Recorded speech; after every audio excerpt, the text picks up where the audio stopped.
In the constantly changing world of fundability, the big question is this: how are entrepreneurs and real estate investors like us, ones who want to grow our businesses and who are tired of paying for really expensive alternative lending, how do we tap into the most inexpensive money available and do it without the hassle of typical borrowing?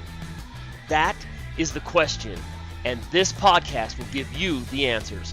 Welcome to the Get Fundable podcast with your host, Merrill Chandler. Merrill Chandler here, your host of the Get Fundable podcast and your guide to the Get Fundable universe. In this episode, we are going to blow up one of the biggest myths of all time. The whole idea of the 1% versus the 99%. We're going to be talking about how we are going to expand the 1% into 2%, 3%, 4%, or more percent. And it's not about the people. Come back and we'll do a deep dive into what the 1% actually means. I'll see you in a second. And we're back. Merrill Chandler here, your host of the Get Fundable podcast and your guide to the Get Fundable universe. All right. So just like I said in the intro, this is a high level kind of mindset, mind mess that has gotten a lot of us in trouble. And that is this whole brouhaha that's been over for decades almost. And I've been around for a minute. Over the decades, we always hear about the 1%. The 1% are the most wealthy. The 1% have 72% of all the assets in the country. The 1% makes all the money, and we all work for the 1%. First of all, statistics can be spun to create an impression. And the impression that we've bought into, the impression that many of us, because depending on our disadvantaged heritages, our disadvantaged family situations we grew up in, or our current disadvantaged mindsets, is that we are not part of the 1%. And that's because we define being part of the 1%, the wealthy, in fact, a conversation I had recently is like, you know what? I may not be, a young woman was talking about her fundability. She says, I may not be part of the 1% of the United States, but I'm definitely feel grateful that I'm part of the 1% of the world. And the idea is that 1% has always been framed. That 1% has always been used to imply stuff, wealth, money, assets, right? And I'm not saying that's wrong, but there's more to it because the 1%, every one of them, every single person, if you had the Fortune 1%, where Fortune magazine literally listed out every single person who was part of the 1%, the common denominator with every single one of those people is that they have a mindset to leverage other people's money. Now, in previous, just the last episode, we talked about other people's money and the philosophy of other people's money and how to leverage other people's money. But the 1% are the people who do these behaviors. So think of this as the second part of this. How do we get our minds right? Because the 1%, everybody who has assets, create wealth, have passive income, do so because they have a certain mindset and a certain set of borrowing behaviors. They have a relationship with money that the 99% either don't have at all or have far less of. So that's what I wanted to discuss today. How do we turn the 1% into 2% or 3% or even 4% or more percent? How do we educate? I mean, this is my mission, is to educate us so that we can become part of the 1%. But if enough of us do so, that 1% is going to expand. and it's going to expand big. Guys, there is no limit to money. If you know how the Federal Reserve System works, if you know how the interbanking systems work, when you borrow money for a car loan, you're actually creating more money into the system. No time to go into all that now, but fractional reserve lending means we create more money. And did you hear what I said? If you borrow money to buy a car, that is a debt instrument that gives you access to a tool, a vehicle. Nowadays, you can actually, just like Airbnb, you can use Turo to even rent cars. There are processes out there to leverage cars and make money off of what have normally been depreciating assets. All we're doing with those loans are creating more money and giving individuals who use that wealth strategy more wealth as a result of implementing those strategies. So the 1% is not a fiction, but we've put it into a corner, and we have not let it live and breathe in our own hearts, in our own souls, in our own perspectives, because I'm not satisfied with the 1%. I want it to be 2% and 3% and more percent. Okay. Because it's just based on how many people are using 1% strategies. And that's the take-home message I want for us to get out of this podcast episode, you guys, is that the 1% aren't a group of people that we can deride or dislike because they own everything or have all this wealth and income. The 1% is a set of strategies. And that those set of strategies happen to align, weirdly enough, with our borrower behavior trainings that I'm trying to promulgate and cast into the world and affect as many thousands and tens of thousands of people. Because if you are fundable, that means lenders look at you and want to lend to you. They want to fund your projects. They want to fund your deals. They want to fund your Z. They want to fund your life. And if they're willing to fund your wealth strategies, now all of a sudden we got more people who have more income properties, more income automobiles, more investment cash flow, more passive income from notes and franchises and real estate investments. You guys, what we have called the 1% are strategies, behaviors that create opportunity to that where wealth automatically comes as a result of the implementation of these behaviors. Period. I want to move away. There is no 1% of human beings. There are 1% of human beings who use the 1% strategies. Do you understand the words that are coming out of my mouth? Let's not hate on the people who have implemented the strategies.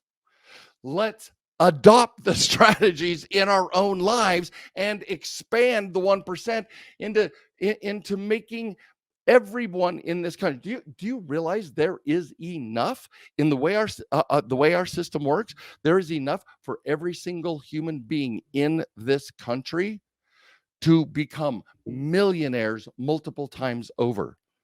There doesn't have to be poverty. There doesn't have to be ignorance, but there is poverty and ignorance because we have not learned ourselves or trained our children so that we can break the chain of money and borrower ignorance.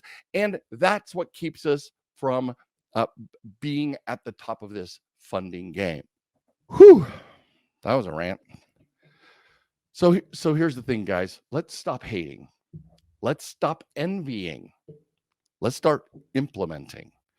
Because for everybody who's in my tribe, all of you beautiful subscribers to the Get Fundable podcast, all of you who are watching live right this second, every one of you have the power. You've either been to my boot camp or you have access to my boot camp to learn the fundamentals. If you did nothing but that, you would already know how to stop blowing up all of your opportunities to be a one percenter.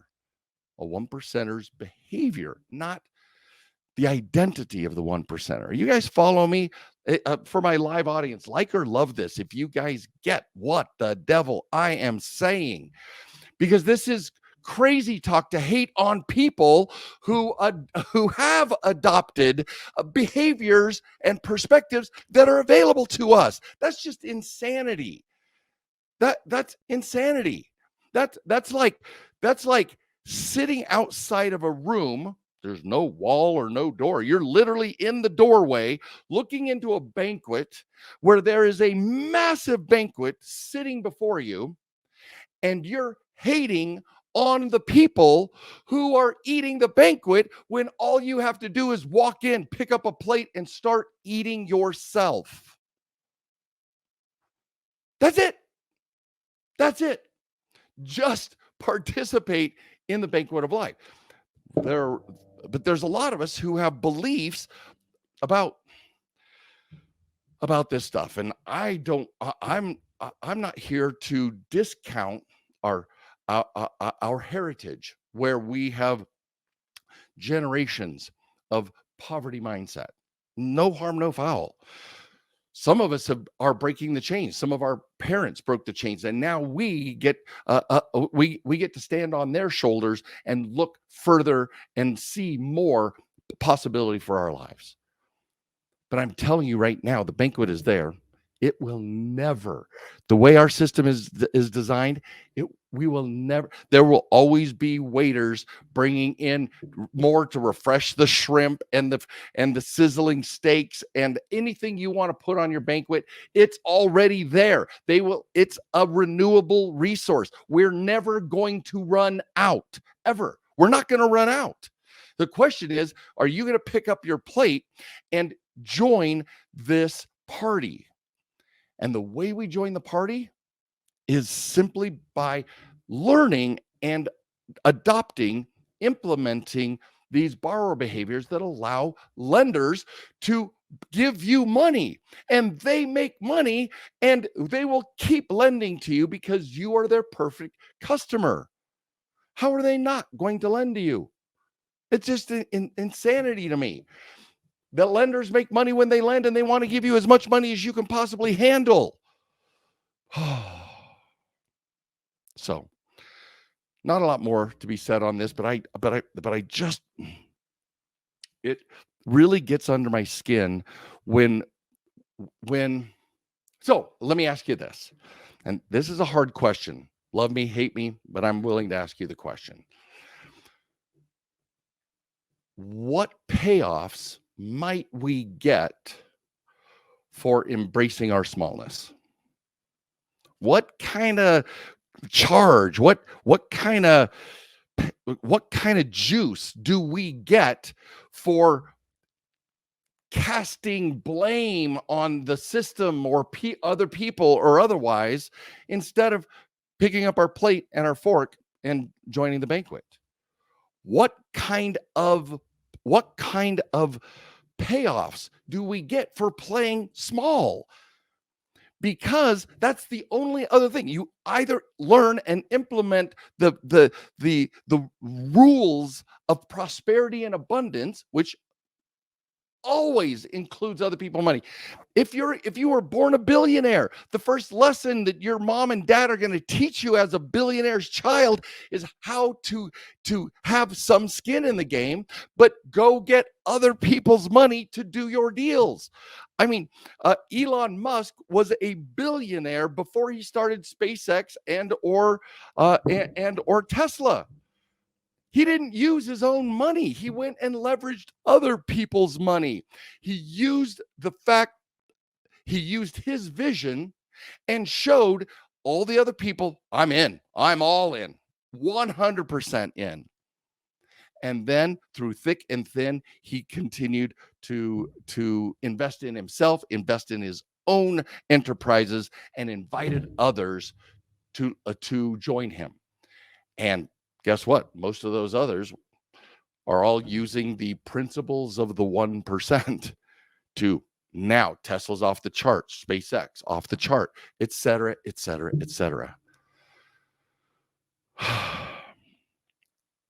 Think about it. If you're fighting for your limitations, if you're ignoring the rules of the funding game and not prospering through the process, what's in it for you to do it that way? Because human beings, we always have a payoff, no matter what we do. Even if we're doing something, quote, selfless, there's always a payoff. The question is that payoff worth not be expanding the 1% into 2%, 3%? I'd love nothing more than in my lifetime to have it be, hey, you're part of the 20%. That would be amazing for me. You're part of the 20%. And it grow and grow and grow beyond my lifetime and beyond. Let's do it, you guys.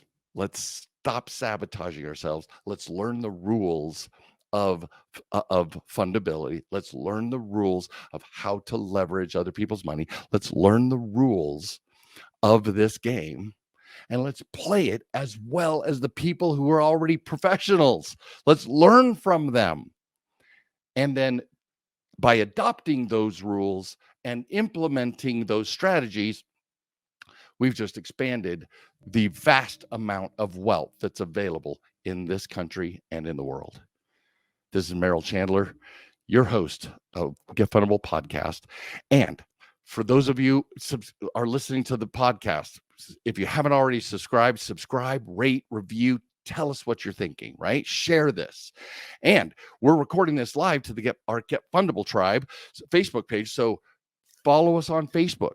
Share this, comment, share, and spread the love, so that's the first way, is get the word out that there's not just 1%, that this can be unlimited, and you and your loved ones can join that massive banquet in this life. Merrill Chandler, we'll see you on the next episode. Thank you for listening to the Get Fundable podcast. Please leave comments, because Merrill would love to read about your aha moments from this episode. And be sure to visit getfundable.com to read our blog, get important links, join our community, and much, much more, like ordering Merrill's tell-all book that is changing the world, The New F Word. And you got to tell your friends about this podcast, because we want them to get fundable too.